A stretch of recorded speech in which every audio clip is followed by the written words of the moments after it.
On va évoquer à présent la guerre en Syrie et plus précisément la situation à Alep, la cité millénaire dont les quartiers rebelles sont totalement assiégés depuis début juillet par les forces du régime. Un siège terrible pour les civils qui va peut-être prendre fin. Le ministre de la Défense russe annonce que 4 corridors humanitaires vont être créés avec l'aide de l'armée syrienne. 3 pour les civils, 1 pour les rebelles. Mon invité aujourd'hui est Oubaïda Al-Moufti. Bonjour, merci d'être avec nous. Vous êtes cancérologue, vice-président de l'Union des organisations de secours et de soins médicaux. Votre association rassemble des médecins de la diaspora syrienne qui se relaient depuis de nombreux mois à Alep et ailleurs dans le pays pour prêter assistance aux équipes médicales sur place.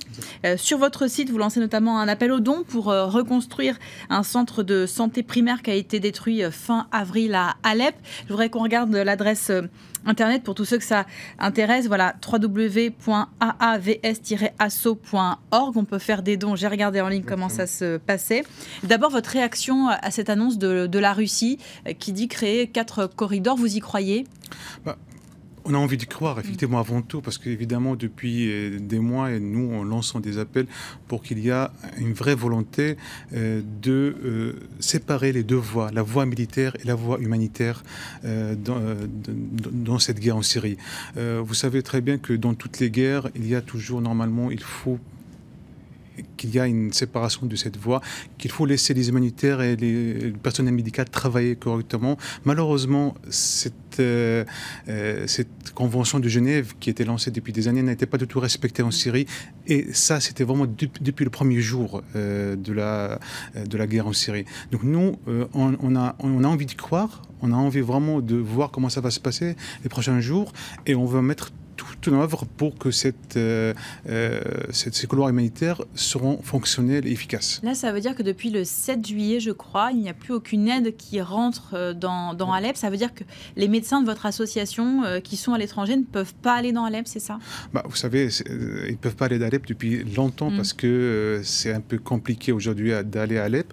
Et surtout là, on parle quand même de la partie est de la ville, effectivement, qui est sous le contrôle de rebelles. Cette partie, donc il y avait une seule route qui l'a liée à la Turquie, cette route qui est effectivement aujourd'hui coupée, exactement, la route du Castello, donc aujourd'hui qui est coupée, donc il n'y avait vraiment aucun moyen de rentrer dans cette partie de ville où aujourd'hui il séjourne. Il y a 300 000 civils qui sont dans cette partie de ville et qui subissent depuis surtout, on va dire, une dizaine de jours, des bombardements très intenses, des bombardements qui surtout qui ciblent aussi, pas que les civils, ils ciblent aussi les hôpitaux et le personnel médical. C'est ça qu'aujourd'hui qui nous alerte aujourd'hui qu'il y a une vraie volonté que nous avons constatée depuis des mois de cibler les hôpitaux et le personnel médical. Je vous donne juste un exemple. Dans la nuit de samedi à dimanche, 4 hôpitaux ont été bombardés de la même façon et surtout dans la même période. Donc là, on ne peut pas dire aujourd'hui que ce sont des dégâts collatéraux. Effectivement, c'est une stratégie délibérée. C'est une stratégie délibérée de cibler les hôpitaux par l'armée, surtout par les avions. Donc aujourd'hui, nous annonçons surtout cet appel pour pouvoir protéger ces civils. Pour vous donner, donc, par rapport à des chiffres, aujourd'hui, il y a 34 médecins qui sont restés dans cette partie de ville. Parmi eux, par exemple, il n'y a pas de pédiatre, il n'y a pas de gynécologue. Ce sont pratiquement la majorité des chirurgiens qui sont là pour gérer la situation de guerre. Donc, depuis plus de 4 ans, nous avons nous-mêmes archivé les noms de 750 personnels de santé qui sont tués en Syrie. Il y a plus de 300 hôpitaux qui ont été bombardés en Syrie. Qu'est-ce que vous réclamez de la part de l'ONU notamment, puisqu'on sait que c'est un crime de guerre de bombarder des hôpitaux ? C'est un crime de guerre et depuis des années, depuis 4 ans, on lance des appels pour pouvoir faire une pression sur effectivement l'armée syrienne, l'armée russe, sur l'opposition de respecter ces hôpitaux et d'essayer d'épargner les hôpitaux et le personnel médical. Quand on bombarde une ambulance, on ne peut pas dire qu'on est en train de bombarder des rebelles. On a bombardé des hôpitaux pédiatriques. des hôpitaux gynécologiques. Donc ce n'est pas vraiment des hôpitaux qui traitent, entre guillemets, parce que... Il y en a qui soignent des rebelles aussi, j'imagine. Voilà, effectivement, je dis la cause des fois qui disent que ces hôpitaux sont des rebelles.